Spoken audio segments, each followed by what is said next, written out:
Ini justru belajar bareng di sini. Baik, perkenalkan ya, nanti kita akan ada sesi perkenalan sendiri ya. Ini saya langsung share aja kali ya. Oke, siap. Izin share screen. Ya. Bagaimana suara saya dan share screen-nya sudah terlihat? Oke, Sudah, Pak.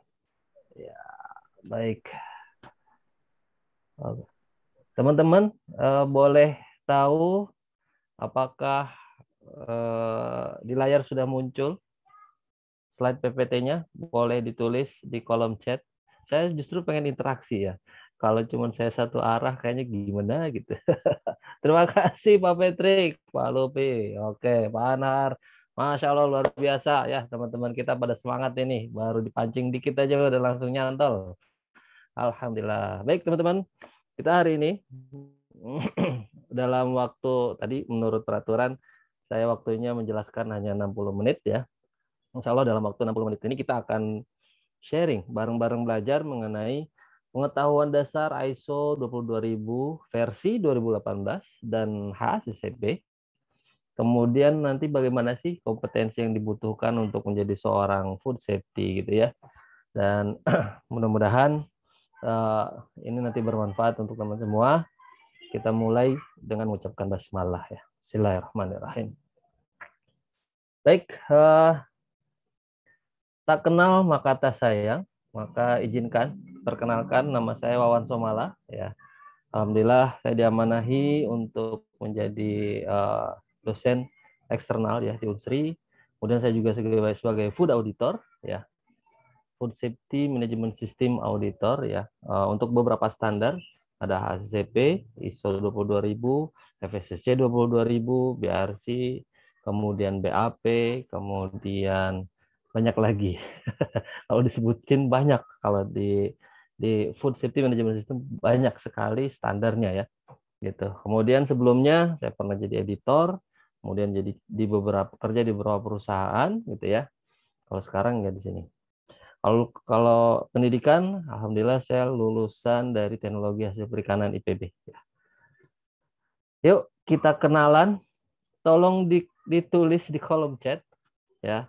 Namanya siapa, pekerjaannya di bidang apa. Nah, biar saya tahu nih, teman-teman nih sekarang eh, apa namanya di kerja di bidang apa aja. Boleh ditulis di kolom chat. Misal nama Wawan Somala, bidang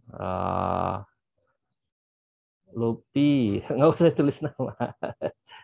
Ya, mahasiswa S1 jurusan K3. Oke. Food beverage, ya mantap. Bidang HSE officer, kontraktor. Nah, mantap. Mahasiswa ya, HSE officer.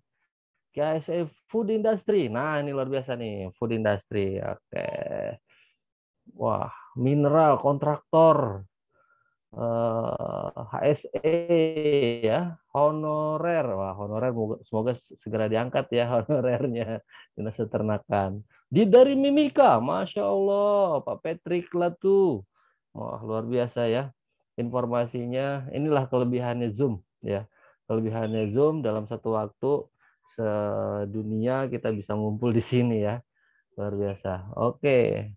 Bidang kebidanan. Wah, Borneo Medistra. Admin HSE. Nih Gusti Ayu di rumah sakit ya, supervisor produksi Kang Yana, paramedik, kemudian teknik mesin, bidang konstruksi, industri farmasi, inspektor mineral, Masya Allah ya, ternyata macam-macam bidang ininya ya. Tapi yang jelas, walaupun teman-teman memiliki profesi yang berbeda-beda, di bidang pekerjaan yang berbeda-beda, masih tetap makan atau tidak? Masih makan kan ya? Makan makan apa ya? Makan, minum pasti itu tiap hari. Kita pasti ketemu dengan makanan dan minuman setiap hari. Betul nggak? Ya. Oh, ini lagi ada kontraktor elektrik, drafter kontraktor. Wah,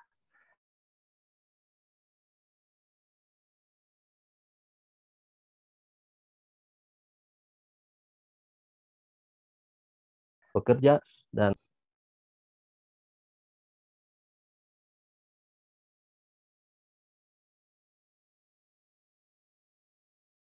semua teman-teman puasa, walaupun puasa tetap makan antara sahur dan berbuka. Baik, apa aja sih itu makanan itu ya? Makanan ternyata macam-macam teman-teman ya. Ada makanan kaleng, tak makan maka tak kenyang. Waalaikumsalam. Ya, terima kasih. Ya, jadi ada makanan kemasan yang sudah diolah ya. Kemudian ada lagi frozen food ya, makanan yang dibekukan gitu ya. Kemudian ada lagi makanan kaleng ya. Jadi sarden misal dikalengkan, kemudian sekarang tuh ada rendang ya, rendang dikalengkan. Karena kemarin terlihat ternyata kebutuhan orang yang naik haji gitu ya, makan di sana ada kurang nyaman. Nah, akhirnya dia apa namanya mengalengkan rendang gitu ya. Kemudian ada lagi snack gitu ya. Mungkin teman-teman pada masih dari kecil sampai sekarang masih senang makan snack. Nah, pasti ada. Salah satunya saya masih senang makan snack gitu ya. Kemudian ada juga minuman ya, entah itu minuman yang siap saji ataupun yang dalam kemasan. Dan ada juga makanan siap saji ya, yang langsung di warung atau di rumah makan Padang gitu ya. Ini termasuk food ya, di warteg dan lain sebagainya gitu ya. Jadi ini semuanya makanan jenisnya ya. Kemudian pernah nggak sih teman-teman setelah makan gitu ya, setelah makan tahu-tahu sakit perut? Ada yang pernah coba ditulis di kolom chat? Saya pernah. Ayo tulis, pernah nggak? Gitu ya. Pernah. Oke, Pak Stengki, Bu Wiwi ya. Kamu, wah banyak yang pernah nih. Wah, Umi Kalsum juga pernah sakit perut ya. Herman juga pernah. Habis itu pernah nggak? Habis makan gatel-gatel. Nah, ya kan? Misalnya makan kepiting atau misalnya makan udang, tuh gatel-gatel gitu kan. Habis itu pengen muntah habis makan gitu ya. Pengen muntah. Nah, terus ada yang pernah sampai sesak napas? Sakit perut pernah, gatal tidak. Oke, tapi langsung mual dan muntah. Iya, iya, iya. Betul, betul. Nah, terus pernah nggak sampai akhirnya dibawa ke rumah sakit? Ada yang pernah seperti itu, teman-teman? Pernah, Pak Stengki luar biasa ini pengalamannya ya. Ya, ya, ya, ya, ya. Pernah keracunan karena ikan laut langsung dikirim ke rumah sakit. Nah, itu Pak Koming ya. Keracunan salah satu kata kuncinya. Ya. Kenapa akhirnya ya? Ternyata teman-teman dari makanan itu bisa bikin orang sakit. Satu itu mual, muntah, itu kan sakit kita ya, gitu ya. Entah itu misalnya di spot itu saja habis itu selesai, atau memang harus bawa ke rumah sakit gitu ya, bawa ke rumah sakit. Kemudian bisa juga ya kalau memang dosisnya tinggi, akhirnya bisa menjadi kematian kan, seperti yang pernah ada kejadian pengadilannya sangat lama gara-gara minum kopi ya kan. Nah, itu kan eh, mungkin teman-teman tahu ya, nggak usah disebutin di sini. Karena dari makanan itu ternyata ya teman-teman, dari makanan itu bisa menyebabkan orang meninggal dunia salah satunya, gitu ya. Nah, itu tuh sebabnya kenapa gitu ya. Ternyata dalam makanan itu ada bahaya-bahaya keamanan pangan, gitu ya. Ada bahaya keamanan pangan di sana. Bahaya keamanan pangannya apa saja nanti kita akan bahas. Oleh karena itu dimunculkanlah sistem manajemen keamanan pangan, gitu ya. Yaitu diantaranya ada HACCP dan ISO 22000. Gitu teman-teman. Jadi ternyata dari makanan bisa menyebabkan orang sakit, bisa menyebabkan kalau fatality bisa sampai meninggal, gitu ya. Kalau cerita HSE fatality itu akibat dari kecelakaan kerja ya, gitu ya. Tapi kalau di sini akibat dia mengkonsumsi makanan, akhirnya dia meninggal, gitu ya. Nah, akhirnya muncullah ini hazard analysis critical control point ya. Jadi ini HACCP Kalau kita nyebutnya HACCP gitu, nyebutnya HACCP. Nah, jadi singkatannya HACCP. Apa itu HACCP? Hazard Analysis Critical Control Point. Kemudian ada lagi muncul ISO 22000 ya. Food Safety Management System. Nah, ini apa sih bedanya gitu? Nanti kita akan jelaskan ya, teman-teman ya. Baik, kita akan mulai mengenai HACCP dulu ya. Ya, HACCP ini awalnya dikembangkan oleh Amerika, teman-teman ya. Jadi di Amerika waktu itu Amerika tahun 60-an mengirimkan astronotnya ke luar angkasa. Gitu ya. Mengirimkan astronot ke luar angkasa. Terus akhirnya dia mengembangkan HACCP. Kira-kira menurut teman-teman modusnya apa gitu ya? Atau apa ya? Apa yang melatar belakangi akhirnya NASA ini merumuskan HACCP? Coba tulis di kolom chat teman-teman, kira-kira apa ya? Untuk keamanan pangan. Iya betul, untuk keamanan pangan. Tapi efeknya kemana? Terima kasih Pak Reza Hangkoso ya. Ada lagi ide teman-teman? Keselamatan pangan untuk bekal astronot. Ya, keselamatan pangan untuk bekal astronot, Bu Aisyah. Makanannya mudah basi karena tidak ada udara. Keamanan pangan astronot. Ya, ya, ya, ya. Semuanya hampir betul ya. Dan ya betul lah, semuanya betul. Nggak ada yang salah, nggak ada yang benar gitu ya. Luar angkasa nggak ada cover. Para ama bisa aja. Mampu minimalkan resiko kesehatan berkaitan dengan konsumsi makanan agar tahan lama. Ya, betul ya. Yang paling utama adalah apa? Paling utama adalah bayangkan tuh astronot lagi di planet mana gitu ya atau lagi di bulan gitu ya. Tentu dia sakit perut ya kan. Habis itu dia sakit. Masa dia harus pulang dulu ke rumah sakit di bumi? Karena apa? Karena rumah sakit jauh, teman-teman ya. Di luar angkasa belum ada rumah sakit. Makanya NASA itu uh, benar-benar ngecek ya makanan yang dikonsumsi akan dikonsumsi oleh astronot ini aman untuk dikonsumsi. Jangan sampai nanti astronot nyampe sono gitu ya, sampai bulan terus dia makan, tentu dia sakit gitu ya. Masa langsung balik lagi belum kerja gitu ya, gitu ya. Rumah sakitnya jauh di bumi gitu ya. Oke, ya gitu ya. Jadi tadi jangan sampai astronotnya sakit gitu ya. Akhirnya asap ini dikembangkan dan pada saat sudah ternyata bagus gitu ya penerapannya gitu ya. Negara-negara di dunia ya akhirnya menerapkan itu. Ya, negara-negara di dunia menerapkan itu. Ya, salah satunya di Indonesia menerapkan HACCP. Terus kalau kita mau ke Jepang ada HACCP Jepang, ada kalau mau ke Cina juga ada HACCP Cina, mau ke Eropa juga ada HACCP versi Uni Eropa gitu ya. Seperti itu. Nah, kemudian apa sih HACCP itu ya? Jadi HACCP ini memang sebuah analisa bahaya keamanan pangan ya. Jadi dia menganalisa ada di sana tuh ada ternyata bahaya dari makanan itu ada 3 jenis. Salah satunya ada bahaya biologi ya, ada bahaya kimia dan ada bahaya fisika gitu ya. Nanti kita akan jelaskan sedikit mungkin ya overview apa aja sih itu bahaya apa namanya kimianya itu contohnya seperti apa. Yang tadi ada Pak Stenki ya kalau nggak salah.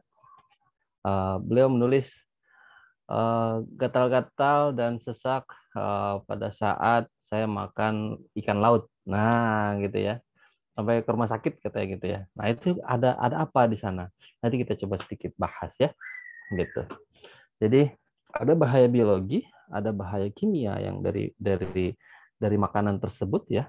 Kemudian ada juga bahaya fisika yang bisa apa namanya berpotensi apa namanya terhadap kesehatan manusia gitu. Kemudian bahaya-bahaya itu akan dianalisa di masing-masing alur proses. Jadi kalau kita di pabrik kan ada kegiatan penerimaan material, habis itu taruh di gudang, Setelah taruh di gudang nanti diformulasi ya, maksudnya diracik dulu. Habis itu nanti masuk ke pemrosesan. Setelah diproses nanti jadi finish produk gitu ya. Habis itu nanti dikemas, habis itu nanti disimpan lagi di gudang finish produk, baru dikirim. Nah, pada semua tahapan proses itu ya, itu dicek satu-satu di area penerimaan ada nggak bahaya biologinya, di area ada nggak bahaya kimianya, kemudian ada nggak bahaya fisika yang akan muncul di tahapan tersebut gitu ya. Ini sama halnya dengan HIRA. Mungkin teman-teman udah sangat familiar dengan HIRA ya, yaitu coba kepanjangan HIRA apa teman-teman? Coba tulis di kolom chat panjangan HIRA. Kalau yang ketiga biasanya udah paham ini. HIRA. Hazard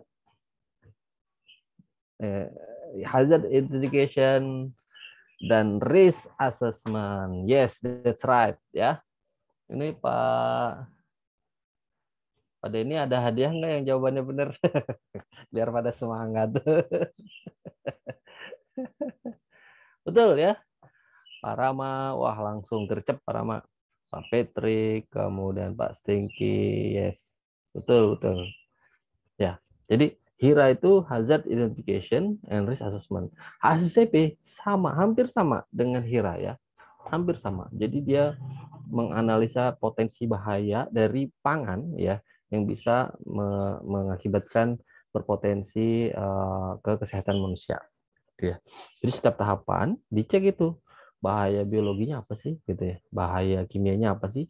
Bahaya potensi untuk apa namanya fisika apa? Kemudian nanti dimasukkan ke risk assessment-nya. Nah, masuk ke analisisnya itu. Ya, masuk ke analisisnya. Risk assessment-nya ke sana. Gitu ya. Lalu nanti dianalisa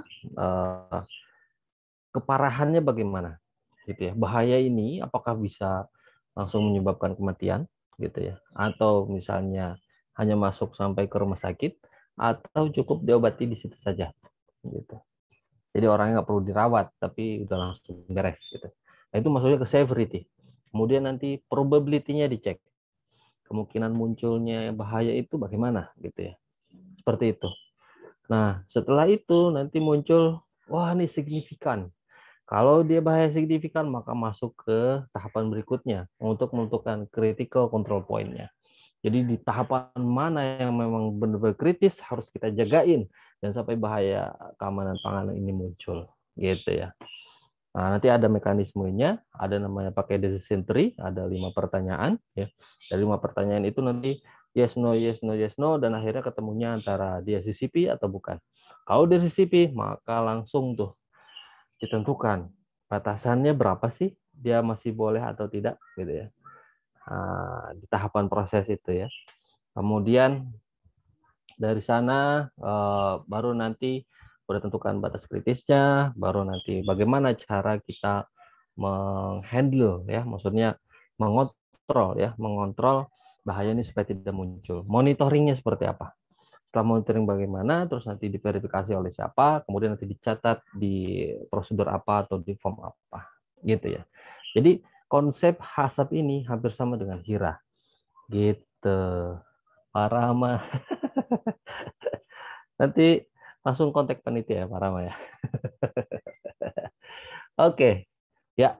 Nah, bahaya-bahaya di keamanan pangan itu apa aja ya? Nah, contoh ya kita ini. Tadi saya ada cerita biological hazard ya. Biological hazard itu apa aja? Salah satunya ada bakteria yang memang dia ada sporanya, kemudian bakteri yang non spora, kemudian ada virus, ada protozoa.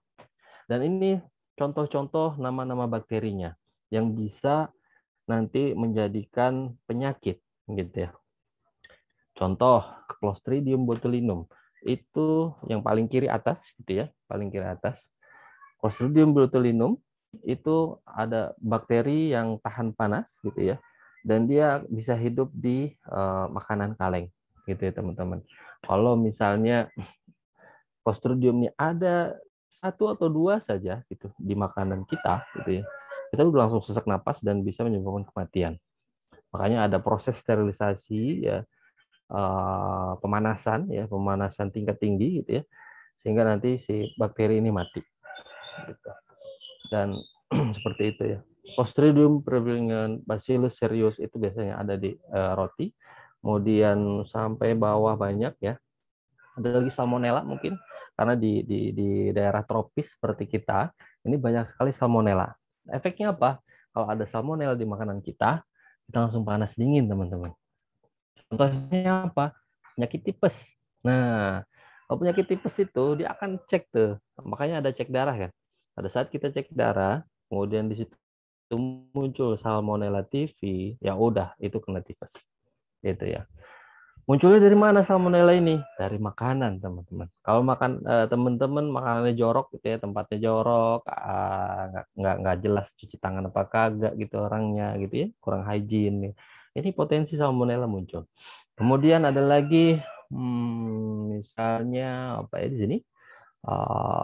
Listeria, kalau listeria di makanan yang namanya yang itu ada disentria ya, Shigella. Nah, ini penyebab penyakit disentri gitu ya. Hepatitis kalau virus ya, hepatitis A dan E gitu ya. Ini ternyata melalui makanan dan salah satu penyebabnya gitu ya teman-teman. Terutama tempat yang dipakai oleh orang kena hepatitis, tempat makan. Makanya sebaiknya di rumah itu kita pakai tempat makan itu sendiri gitu ya. Jangan barengan, jangan join gitu. Karena kalau misalnya nanti ada keluarga kita yang kena gitu ya, kemudian kita pakai tempat makan yang samaan, itu bisa langsung kena juga gitu ya. Seperti itu. Ini pernah waktu itu saya waktu dikerja di Lampung, itu sampai disebut ya hampir endemik ya di situ ya. Jadi di tempat kita itu sampai berapa puluh karyawan ya yang kena hepatitis ini. Karena kita makan di satu kantin yang sama gitu ya, dan pakai alat makan yang memang bisa dipakai oleh siapa saja akhirnya gitu. Akhirnya salah satu solusinya kami bawa makanan sendiri-sendiri, tempat makanan sendiri ya, tempat makan sendiri gitu. Kemudian protozoa ya banyak di sana. Contoh-contohnya yang bisa bakteri-bakteri yang patogen ya, yang bisa menyebabkan kepada penyakit gitu ya ataupun kematian. Oke, berikutnya bahaya kimia. Nah, ini karena waktunya sedikit, jadi saya akan mempercepat ya. Bahaya kimia. Bahaya kimia itu ada yang memang sudah ada dari bahannya, ya. Jadi sudah menjadi kandungan, sudah ada di dalam bahan bakunya dari makanan tersebut. Contoh alergen. Alergen itu apa teman-teman? Ya, alergen itu contoh kalau orang luar negeri ini yang menyebabkan alergi ya, menyebabkan alergi. Contohnya ikan-ikanan. Nah, kalau teman-teman ada makan ikan, terus gatal di mulutnya, habis itu nanti gatal-gatal juga di kulitnya, itu berarti alergi, teman-teman. Karena ikan memang bersifat alergen. Kemudian udang, itu juga krustase ya. Semua udang-udangan itu alergen. Kemudian kacang-kacangan. Kalau di Indonesia kita kacang-kacangan udah biasa, bukan berarti alergi. Tapi kalau di Amerika ataupun di benua Eropa itu tuh salah satu alergen yang sangat ditakuti oleh mereka. Jadi kalau kita misalnya ya ingin nyerbu ke Amerika atau nyerbu ke apa ke Eropa gitu ya, tinggal bikin senjata dari alergen aja kali ya. Kena mereka gitu ya sama alergi itu gatal-gatal semua nggak bisa ngapa-ngapain. Ini ngajarin yang nggak bener, maaf ya. Mikotoksin, kemudian ada skombrotoksin. Nah, ini dia nih, skombrotoksin. Tadi ada Pak Stengki ya kalau nggak salah, makan ikan laut. Nah, jadi di ikan laut itu ada yang namanya jenis ikan laut yang berenang cepat, teman-teman ya. Berenang cepat yang bentuknya kayak torpedo, kayak ikan tuna atau kayak ikan tongkol. Nah, itu namanya kelas Combroidae. Nah, kalau ikan-ikan yang memiliki bentuk kayak torpedo seperti itu, dia di dalam tubuhnya itu ada namanya kandungan histamin. Nah, kalau histaminnya posisinya sangat tinggi, itu bisa menyebabkan gatal-gatal, sesak napas, dan bisa sampai ke kematian. Gitu ya. Terus bagaimana Pak cara mengolahnya supaya dia tidak tinggi? Gitu ya. Jadi kita harus kontrol pada saat setelah dia ditangkap. Setelah ditangkap, masuk ke palka, dikasih es gitu ya.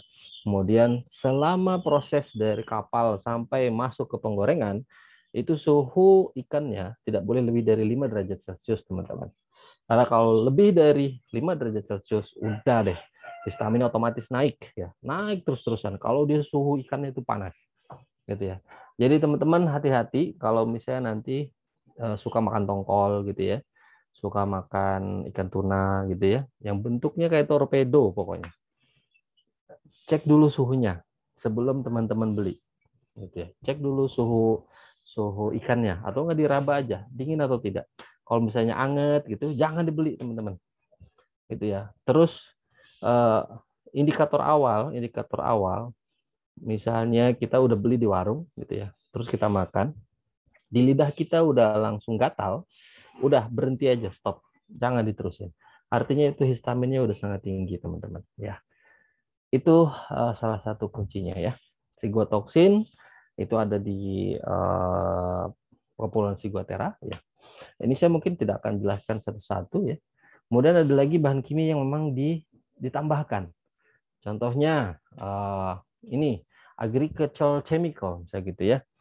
Agriculture chemical itu contohnya pestisida ya. Jadi di tempatnya, nah itu jika ada pertanyaan silahkan tulis di Q&A ya. Oke. Kemudian agriculture chemical contoh pestisida. Jadi kalau di pertanian pasti kan ada nyemprot-nyemprot nih supaya hamanya itu mati ya. Nah itu suka ada masih nempel di tanaman tersebut. Kalau nggak di buahnya gitu ya. Akhirnya nanti bisa nyampe ke customer kita makan pestisidanya, residunya masih nyisa gitu ke bawah gitu ya. Prohibit substan, kemudian food aditif. Nah, food aditif itu contohnya apa? Bahan tambahan makanan. Contohnya ada pewarna buatan, ada pemanis buatan gitu ya. Apalagi pengental gitu ya, pengemulsi buatan gitu ya. Nah, itu semua ada regulasinya, gitu. Ada regulasinya. Dia tidak boleh melebihi dari batas maksimum. Kalau dia melebihi, dia akan potensi bahaya. Kemudian ada lagi kontaminan, ya ada oli. Nah, teman-teman yang kerja di mesin gitu ya, pastikan oli dan grease-nya itu harus food grade ya. Dia ada khusus food grade kalau di industri makanan ya. Kemudian cleaners, bahan-bahan pencuci ya, sanitizer, coating paint, refrigerant, kemudian water steam treatment chemical, kemudian pest control chemical. Kemudian ada lagi dari packaging material. Kan makanan itu akan dibungkus ya. Nah, ini juga bisa potensi jadi chemical hazard. Kemudian apa aja sih physical hazard ya? Physical hazard banyak banget teman-teman ya.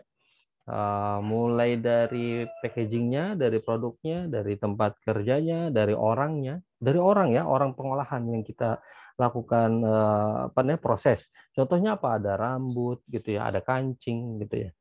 Makanya di industri pengolahan makanan pasti dia pakai hair cup gitu ya. Kemudian maskernya supaya nutup ke jenggotnya juga gitu ya. Seperti itu. Dan semuanya tertutup. Kadang cuma kelihatan matanya doang atau memang ada dia pakai sarung tangan, ininya di hair cup dan lain sebagainya gitu ya. Untuk memastikan bahwa bahaya fisik ini nggak masuk ke makanan gitu ya. Mungkin teman-teman pernah makan, atau dapat hadiah rambut. Nah, itu ya. Sebetulnya di rambut itu ya teman-teman, kalau kita taruh di cawan petri yang ada agarnya, kemudian kita inkubasi, gitu ya, di situ bakterinya luar biasa banyak ya teman-teman ya. Tapi ya kita gimana ya kadang. Kalau di luar negeri ada masuk dia ke sebuah restoran, kemudian di restoran itu ada rambut gitu ya di makanannya, dia langsung komplain dan restoran itu pasti akan di blacklist dan lain sebagainya. Mereka sangat menjaga sekali terkait personal hygiene, disebutnya personal hygiene, teman-teman ya. Oke, lanjut mungkin berikutnya sumber-sumbernya dari mana aja? Dari materialnya, bahan baku ya, kemudian dari peralatan yang kita pakai, ini bisa menjadi kontaminan. Kemudian dari tempat kerja ya, lingkungan tempat kerja, dari toilet, kemudian ruang ganti karyawan, dari air yang kita pakai, kemudian dari ingredient yang kita gunakan, gitu ya. Kemudian yang tak lupa juga dari orang yang mengerjakan. Nah ini yang saya maksud tadi, sampai dia tutup semua, gitu ya. Ada seragamnya, nutupin sampai tangan, habis itu dikasih sarung tangan lagi, supaya memastikan bahaya fisik dari orang ini nggak masuk ke produk sehingga aman untuk dikonsumsi, gitu ya teman-teman ya. Kemudian seperti ini contoh penerapan personal hygiene di food manufacturing ya. Kemudian HACCP itu dia akan lebih fokus ke sini, ke alur proses saja teman-teman ya. Jadi pada saat misalnya pembuatan ini saya ceritakan pembuatan roti ya, mulai dari menyiapkan terigu, kemudian pengadukan, habis itu difermentasi, dikasih ragi gitu ya, kemudian buat adonan, habis itu uh, pengembisan adonan, habis itu dicetak ya, habis itu nanti dipanggang, kemudian ditimbang, kemudian di packing gitu ya. Nah ini HACCP itu akan lebih fokus untuk pengecekan bahaya biologi, kimia, dan fisika di masing-masing tahapan proses, gitu ya. Seperti itu. Nah, pada saat ISO 9001 turun, ya keluar, di mana para retailer besar ya melihat bahwa HACCP ini bukan sebuah manajemen sistem yang komprehensif, gitu ya. Jadi banyak hal yang belum tercover di sana, gitu ya. Jadi dia hanya fokus memang di alur proses saja, mulai penerimaan barang sampai diproses dan nanti barangnya keluar. Udah itu tok gitu ya yang dilihat. Nah, sedangkan di sebuah pabrik itu kan ada hal-hal lain ya, misalnya komitmen dari manajemen mengenai leadership-nya orang, kemudian bagaimana kompetensi orang, kemudian bagaimana penanganan terkait external provider, kemudian bagaimana kondisi bangunan gitu ya, habis itu bagaimana maintenance-nya gitu ya, habis itu bagaimana corrective preventive action-nya gitu ya, ada nggak manajemen review. Jadi kalau dilihat itu fungsi manajemen yang disebut plan do check act-nya itu nggak ada gitu ya, masih kurang gitu. Akhirnya muncullah gitu ya. Jadi kalau ngelihat secara helikopter view sebuah pabrik gitu ya, itu belum mengcover semua gitu. Kalau ceritanya HACCP gitu ya. Makanya muncullah ISO 22000 ya. Di mana ISO 22000 ini kalau dilihat itu bukan turunan ya. Sebetulnya dia sistem manajemen ke produk juga, tapi yang dilihat adalah keamanan pangannya. Mungkin nanti di akhir saya akan jelaskan apa bedanya gitu ya. Seperti itu. Akhirnya muncullah ISO 22000 di mana di situ terstate ini sebagai food safety management system gitu ya. Dia lebih komprehensif. Dia secara PDCA-nya tercover gitu ya. Yuk kita bahas kita. Nah, ruang lingkup ISO 22000 versi 2008 ini ya. Jadi ISO 22000 ini hanya bisa digunakan untuk yang rantai food supply chain saja, teman-teman ya. Tidak bisa misalnya di industri pendidikan gitu. Jadi kalau bidang pendidikan itu kan beda gitu. Kecuali mungkin di mana? Di sekolahnya itu ada kantin. Nah, kantinnya maka yang di sertifikasi ISO 22000. Jadi kalau misalnya di tempat pengeboran minyak gitu ya, bukan pengeboran minyaknya yang diaudit, tapi kalau di pengeboran minyak itu ada pantry ataupun memang kantin atau tempat pengolahan makanan, maka pantry atau kantin atau tempat pengolahan makanannya itu yang disertifikasi, gitu ya teman-teman. Seperti itu. Jadi ruang lingkup untuk ISO 22000 ini mulai dari feed manufaktur, kemudian animal food producer, kemudian harvester, kemudian farmers. Jadi mulai dari budidaya ya, itu udah ada. Produser ingredient ya untuk bahan-bahan baku, contohnya kayak yang bikin bumbu, kemudian bahan tambahan makanan gitu ya. food manufacturernya gitu ya, yang bikin susu misalnya gitu, yang bikin minuman, yang bikin wafer, yang bikin kue, yang bikin biskuit gitu ya, yang memang pangan olahan, yang dalam kemasan ya. Kemudian retailers ya, contohnya kayak di apa, supermarket ya, yang menjajakan makanan, yang display gitu ya, retailers itu masuk. Organisasi yang menyediakan food services, contoh catering, warung gitu ya, restoran gitu ya. Catering service, cleaning and sanitation, transportation, storage and distribution terkait makanan ya teman-teman. Jadi bagaimana cara naruh makanan yang benar, kemudian yang mengirim makanan yang benar gitu ya. Itu ada emang khusus ya.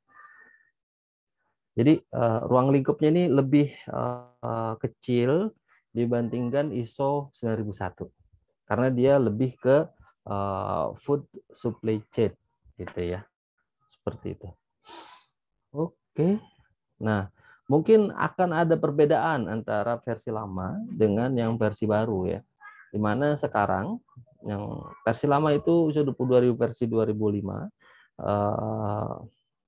Kalau kita lihat klausul-klausulnya ya, yaitu ada 8 klausul di mana di sana ada bercerita mengenai scope, normative reference, term and definition, food safety and management system, management responsibility, resource management, planning and realization of safe food gitu ya.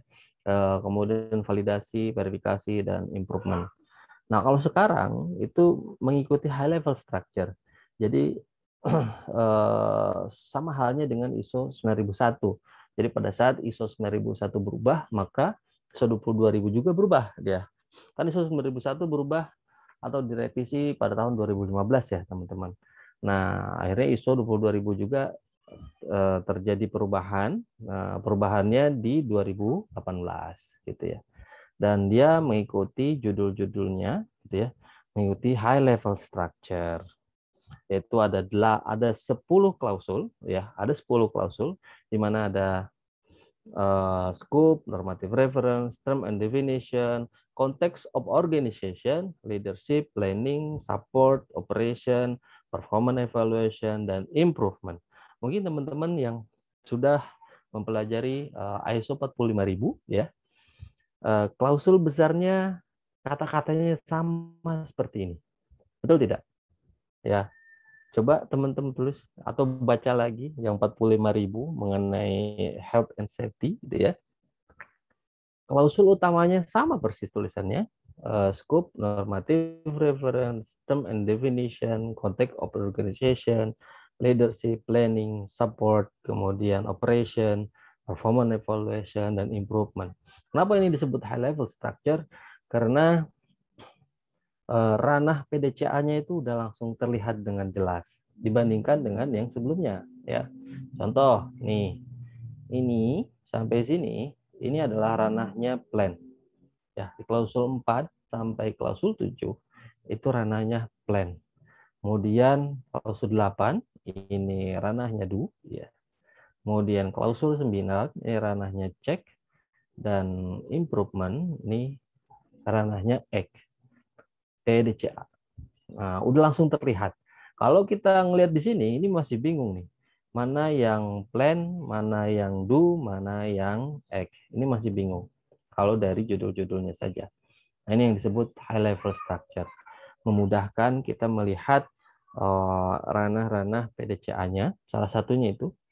Kemudian, ternyata di dalam ISO 22000 ini ada HACCP-nya juga, teman-teman ya. Nah, ada HACCP-nya, yaitu ada di klausul 8. Jadi HACCP itu hanya bagian kecil di dalam ISO 22000, teman-teman ya. Hanya di satu klausul saja, di klausul 8. Jadi di sana ada baru pembahasan mengenai HACCP. Dan ISO 22000 melihat secara helikopter view lebih komprehensif dari sebuah organisasi atau perusahaan untuk menerapkan food safety management system. Gitu ya. Kemudian high level structure ini, dengan adanya high level structure, maka kelebihan salah satunya lagi adalah untuk memudahkan mengintegrasikan antara beberapa standar. Ya, mungkin teman-teman juga udah baca ISO 9001 ya, di mana apa namanya, klausul-klausul besar itu namanya sama semua, ya. Klausul 01 itu scope, yang kedua juga normative reference, dan standar ISO yang common ya, ada 4 yang common digunakan oleh apa namanya industri, yaitu 9001, kemudian 45.000 ya, kemudian 14.000 mengenai lingkungan, kemudian terkait ISO 22.000. Ini keempat-empatnya udah high level structure, teman-teman ya. Jadi sehingga pada saat kita mau mengintegrasikan keempat standar ini akan sangat mudah gitu ya. Nah, ini selayang pandang ya mengenai high level structure. Jadi dia memudahkan untuk diintegrasikan. Oke, next. Kalau kita lihat secara PDCA-nya ya, seperti ini teman-teman ya. Jadi planning and support di klausul 6 dan 7 itu masuk di ranahnya plan, dan operation di ranah do gitu ya. Operation klausul 8 ini ranahnya do. Kemudian performance evaluation di ranah check gitu ya. Kemudian klausul 10 mengenai improvement ini di act. Dan di tengah-tengahnya ada leadership ya untuk mensupport ke seluruhnya. Itu. Dan ini adalah food safety management system di mana sangat dipengaruhi oleh organization and its context ya. Di klausul 4 gitu ya. Customer requirement, kemudian need dan ekspektasi dari interested party gitu ya. Jadi kebutuhan ini mempengaruhi nih keberlangsungan PDCA di sebuah perusahaan. Kemudian untuk menghasilkan apa? Ya safe food, kemudian customer juga bahagia gitu ya. Nanti oke, dan quality dan safe food gitu ya. Oke, ini kalau secara garis besar seperti ini teman-teman ya. Kemudian, nah ini kalau di ISO 22.000 dia ada 2 siklus PDCA, di mana di klausul do itu ada ranah plan-nya lagi, ada PDCA-nya lagi. Di klausul 8 itu ada PDCA lagi ya. Yang terkait plan-nya, di mana HACCP itu masuk ke ranah plan gitu ya, masuk ke ranah plan. Mana di sana harus menyiapkan kondisi layout bangunan di sini ya, PRP. Kemudian bagaimana cara traceability sebuah produk.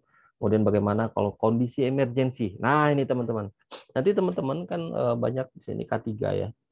Pada saat kami sebagai auditor food menanyakan udah pernah ada simulasi emergensi gitu ya. Nah, terus nanti dipanggil tuh teman-teman K3.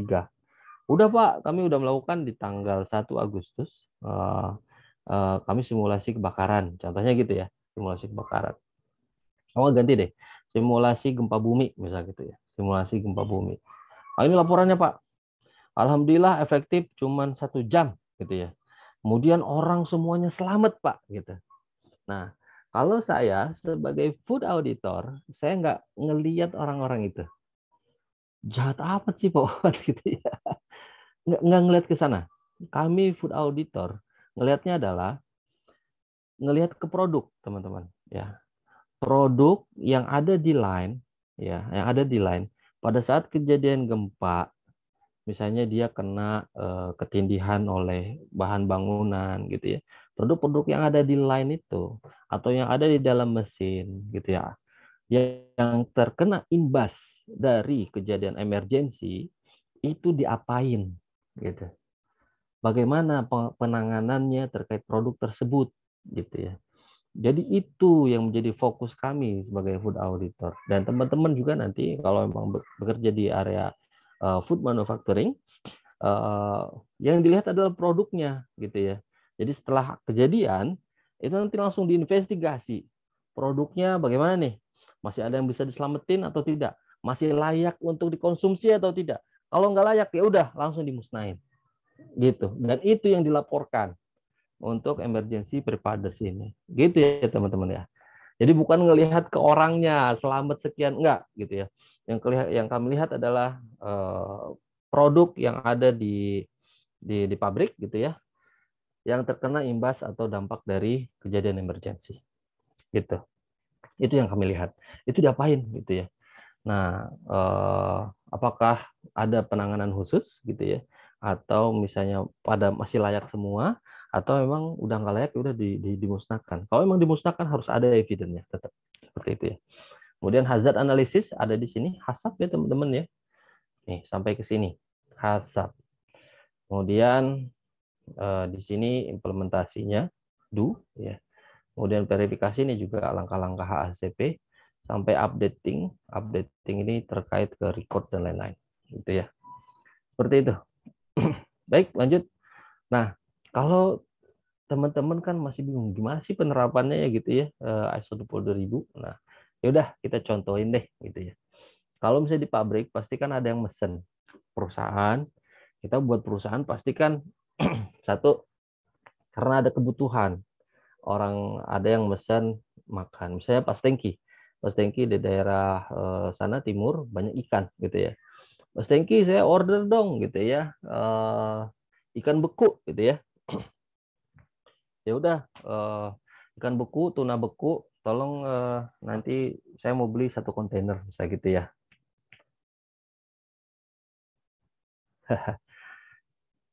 Nah, akhirnya Mas Tengki membuat apa namanya pabrik gitu ya. Nah, ada order, handling order. Setelah handling order baru nanti PPIC. Oh, diatur jadwalnya, cek gitu ya. Kalau memang ternyata nggak ada bahan bakunya, beli dulu gitu ya. Kemudian nanti dimasukin ke gudang raw material, kemudian nanti diproses, kemudian ke gudang produk gitu ya, pengiriman, kemudian sampai ke customer. Nah, pengiriman, kemudian sampai ke customer. Oke, customer satisfy. Nah, ini namanya bisnis proses, disebut core proses, teman-teman ya. Jadi proses inti itu core proses. Nah, kemudian core proses ini tidak bisa berjalan kalau tidak ada orang, ya kan? Kalau nggak ada orangnya, siapa yang ngerjain handling order? Kalau nggak ada orangnya, siapa yang ngerjain pengaturan jadwal? Siapa yang membeli barang? Siapa yang proses produksinya? Nggak ada. Makanya harus disediakan orang. Mulai perekrutan, kemudian peningkatan kompetensi, gitu, dan lain-lain. Itu masuk nanti di klausul 7 ya. Kemudian kalau nggak ada infrastrukturnya, bangunan pabriknya gitu ya. Nah, ya sama aja gitu ya. Nggak bisa jalan ini. Kemudian lingkungan tempat kerja gitu ya. Misalnya tadi di pembekuan ikan tuna, berarti kan gudangnya harus dingin minus 20 derajat gitu ya. Kemudian QC yang ngecek ya, lab untuk pengecekan. Kemudian external provider, supplier raw material, supplier supplier peralatan gitu ya. Supplier gas, supplier banyak gitu ya. Seperti itu. Dan dokumentasi gitu ya. Dan tentunya pada saat ini udah berjalan ya, pasti kalau ada perbaikan-perbaikan kan kita tetap lakukan. Kemudian kita lakukan internal audit untuk ngecek ya, ngecek semuanya udah berjalan apa belum gitu ya. Kemudian manajemen review, kita sampaikan hasil perbaikan-perbaikan kita di manajemen review. Kemudian kalau ada komplain kita langsung handling, update sistem manajemennya. Kemudian improve apa yang sudah kita perbaiki ini. Jadikan standar ya, sehingga nanti tidak terjadi kesalahan berikutnya. Dan leadership juga di sini. Nah, yang di atas itu disebutnya manajemen proses, teman-teman. Dan yang di bawah disebutnya support proses.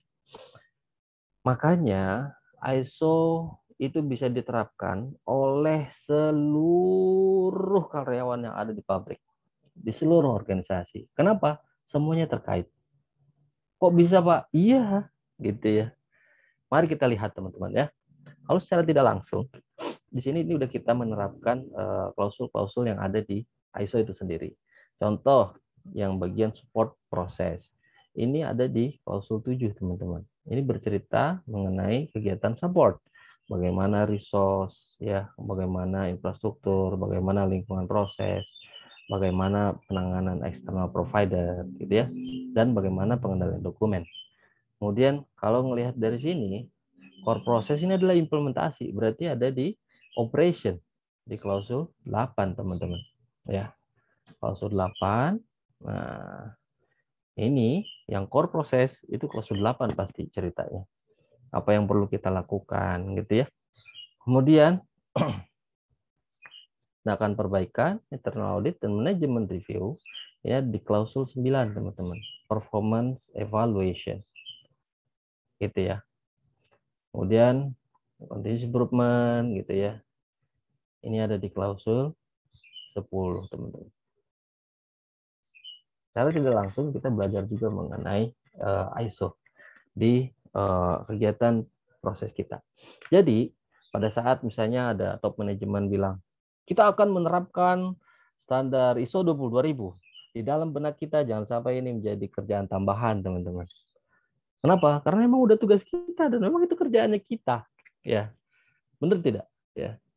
Jadi ini memang kerjaannya kita gitu ya.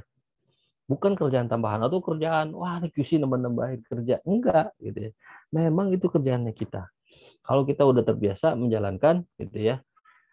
Ya udah mau audit juga santai-santai aja. Audit nggak audit, kita udah berjalan sesuai dengan SOP-nya. Gitu. Oke, jadi gitu ya. Nah, kemudian ini kan ada 7, 8, 9, 10. Klausul 5-nya di mana, Pak? Gitu ya. Klausul 6 ada di mana ya? Di leadership ini ya. Gitu ya. Di area planning. Ini leadership ini klausul 5 ya. Kemudian nanti konteks organisasi klausul 4 itu bersamaan dengan risk assessment-nya di klausul 6. Jadi klausul 4 dan klausul 6 itu ada hubungannya, teman-teman. Klausul 4 itu hanya mengidentifikasi saja potensi-potensi yang bisa mempengaruhi ke bisnis kita, gitu ya. Kemudian risk assessment-nya seperti apa? Itu ada di klausul 6. Gitu, teman-teman. Nah, dari bisnis proses ini secara langsung kita tahu dan mudah sekali untuk dalam tanda kutip ya ngapal klausul-klausul dan kita akhirnya paham secara utuh ISO. Ternyata ISO itu adalah sebuah tools ya, sebuah tools sebagai alat buat manajemen supaya nanti bisa improve, memperbaiki dan continuous improvement. Itu teman-teman ya. Oke, lanjut. Nah, ini struktur ISO 22000 ini mungkin detailingnya aja ya, ada banyak klausul. Saya tidak akan menjelaskan satu-satu, tapi mudah-mudahan secara overview seperti itu ya. Nah, apa sih Pak bedanya? Kan tadi ada 9001, ada Food Safety Management System, ISO 14000 mengenai lingkungan, 45000 gitu ya. Itu tuh beda fokus aja seperti teman-teman ya. Jadi kalau ngelihat standar, ya kan semuanya udah high level structure kan. Klausul 1 sampai 10, udah titik sama gitu ya. Bedanya apa dong Pak gitu ya? Bedanya cara pandang kita ya. Kalau saya tuh mengibaratkan kacamata ya, kacamata. Pada saat misalnya kita akan menerapkan ISO 9001, maka kacamatanya dipakai ISO 9001 dan pandangannya pasti akan melihat ke produk gitu ya.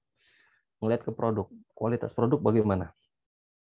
Apa saja yang bisa mempengaruhi ke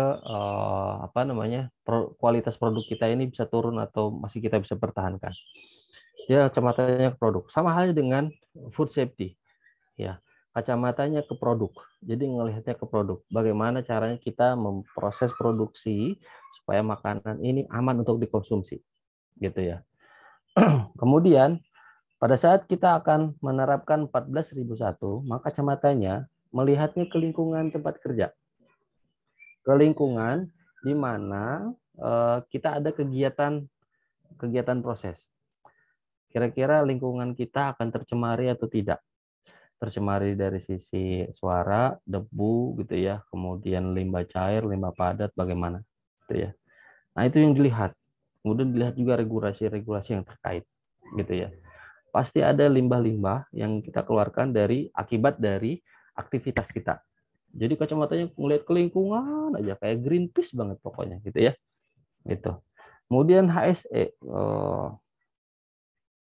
HNE ya gitu. Health and Safety 45.000. Pada saat kita pakai kacamata 45.000, maka kita akan melihat orang ya.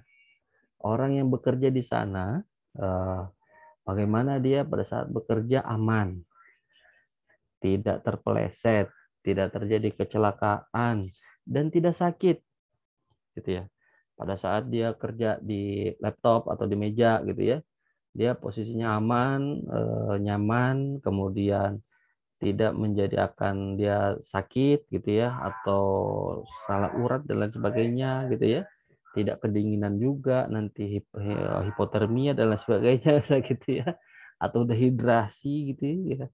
Kemudian pada saat dia berdiri memproses makanan, gitu ya, bagaimana dia berdirinya ergonomisnya nyaman. Pada saat dia mengangkat barang, bagaimana dia tidak apa, eh, pinggangnya nggak terkilir lah atau apa, gitu ya. Pada saat dia bekerja di tempat dingin bagaimana, gitu ya. Nah, itu ngelihat ke orangnya, gitu ya, kalau HSE. Jadi yang membedakan apa? Cara pandang, teman-teman. Walaupun di satu tempat yang sama, gitu ya. Kemudian kita mengimplementasikan 9001, maka kacamatanya ngelihat ke produk, posisi, kualitas. Kemudian kalau misalnya 14.000 ke lingkungan tempat dia bekerja. Kemudian HSE ke orangnya. Food safety ke produk tapi terkait keamanan pangan. Yuk kita bedain apa sih 9001 dengan 22.000. Sama-sama ngelihat ke produk, teman-teman ya. Contoh lah misalnya gini. Saya ingin tanya ke teman-teman, pada saat misalnya kita ngelihat produk inilah ya. Ini maaf saya ada merek. Nyari gambarnya udah susah lagi gitu ya. Mohon maafkan, mohon dimaafkan. Tapi anggaplah ini, saya teman-teman lagi megang di apa? Minimarket gitu ya. Kalau melihat dari perspektif quality, apa aja yang teman-teman lihat dari sini kalau emang produk ini berkualitas? Coba ditulis di kolom chat dari sisi penampakannya kah atau dari sisi apanya kah gitu ya. Apakah parameter apa aja yang bisa menyatakan bahwa produk ini berkualitas. Oke, Pak Adnan, tutup yang tersegel. Oke, ada yang lain. Tersegel, komposisi, merek produk, Pak. Ya, apa lagi selain itu? Branding, iklan, isotonik. Ada lagi yang lain? Komposisi kemasan, rasa, packaging. Ada tanggal produksi, tanggal luarsa. Ya, apa lagi? Bentuk botol tidak rusak, penyok, atau menggelembung. Oke, apa lagi? Desain botol yang nyaman di tangan. Oke, itu sisi kualitas ya. Oke, ini saya nanya mau sisi kualitas. Betul itu, Pak Suryana ya. Oke. Jadi, kalau dari sisi kualitas, yang dilihat itu memang first impression ya. Kita udah tahu di benak kita bahwa yang produk ini warna airnya kayak gitu kan. Gitu ya. Airnya nggak jernih amat, rada butek dikit gitu ya. Nah, pada saat kita megang, tahu-tahu dalamnya itu airnya jernih. Apakah kita akan mengambilnya gitu ya? Pasti enggak. Nah, itu karena sisi kualitas. Kemudian pada saat kita ambil nih pegang gitu ya. Printing, kualitas print ya. Tulisannya itu misalnya warna-warna tulisannya nggak bisa kebaca gitu. Nah, ini pasti teman-teman berpikir, ini beneran gitu ya atau yang KW gitu kan. Karena nggak kebaca gitu ya. Nah, itu. Nah, itu kalau secara kualitas. Kemudian kalau secara kualitas ngeliat lagi apa isinya gitu ya. Isinya tuh full atau memang masih ada jarak gitu ya. Gitu. Kalau ada jarak tuh gimana gitu rasanya ya. Misalnya cuma setengah gitu. Pasti udah nggak berkualitas itu kan sebutnya. Dan kita nggak ngeliat ke harga biasanya kan. Pasti ngeliat itu dulu penampakannya. Nah, tapi kalau dari sisi ya, tadi betul juga yang kualitas segel ya masih tersegel gitu. Itu masih berkualitas. Kemudian kalau dari sisi food safety, teman-teman ya, yang dilihat itu saya tadi ada tulisannya tanggal expire date ya.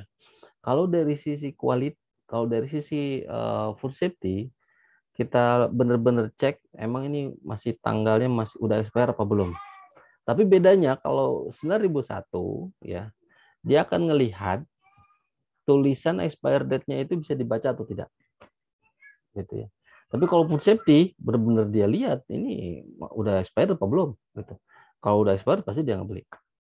Kemudian kalau food safety dia akan melihat lagi tulisan di komposisinya. Ya, betul Bu Ayu ya. Nah, Bu Ayu tulisnya itu komposisi yang jelas. Yang sampai nanti ada alergen yang tidak dimasukkan ke dalam tulisan di komposisi itu. Karena alergen ini sangat vital ya untuk orang-orang yang memang alergi, gitu ya. Komposisinya. Jadi dilihat komposisinya, kandungan yang ada di dalamnya itu apa aja. Itu kalau secara food safety. Kemudian di dalam apa? Dalam kemasan itu, dalam airnya gitu ya. Itu ada benda asing atau tidak gitu. Dilihat gitu ya. Kalau ada benda asing udah berarti nggak benar. Terus tadi salah satunya ada bilang penyok atau gelembung gitu ya. Nah, untuk minum jenis ini jarang sih yang penyok atau gelembung, kecuali memang itu salah handling saja. Itu kalau secara quality. Kalau secara food safety itu bisa terjadi di kaleng ya teman-teman.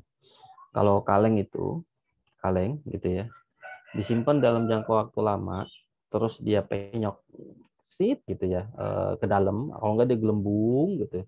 Nah itu berarti sudah ada mikroorganisme di dalam kalengnya. Itu udah nggak aman ya. Itu jangan diambil. Kalau yang kaleng gelembung gitu ya, itu berarti udah ada bakteri yang hidup di sana. Kalau bakteri hidup di sana, berarti ada makhluk hidup yang hidup di situ. Berarti dia akan mengeluarkan gas oksigen ataupun gas CO, ya, karbon dioksida gitu ya. Nah, pada saat ada ya kayak pernapasan kita lah gitu ya. Kita ngambil oksigen, mengeluarkan CO2 gitu ya. Sama halnya juga dengan bakteri, itu ada makhluk hidup di sana, berarti dia akan mengeluarkan gas. Pada saat dia mengeluarkan gas, efeknya adalah nanti si kalengnya akan gelembung gitu teman-teman ya. Jadi seperti itu. Nah, itu dua hal yang dilihat dari satu objek yang sama gitu ya. Tapi cara pandangnya berbeda antara ISO 9001 atau Quality Management System dengan Food Safety Management System. Itu teman-teman ya, beda aspek yang dilihat.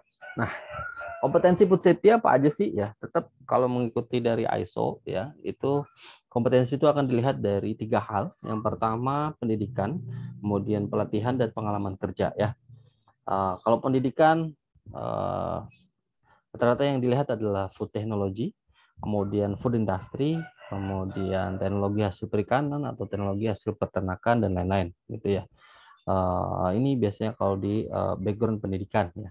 Karena di sana akan dibahas mengenai HACCP itu detailing satu-satunya gitu ya, seperti itu. Itu konsep dasarnya di sana memang diceritakan. Kemudian dari bahan baku ini ada bahaya apa aja itu diceritain. Kemudian pelatihan ya. Kalau misalnya kita pendidikannya belum nih dulu gitu, sekolahnya nggak itu gitu. Ya udah masuk di pelatihan ya. Jadi minimal kita ada belajar mengenai food safety management system. Bisa dipilih misalnya HACCP itu paling minimum banget ya. HACCP teman-teman. Kemudian ISO 20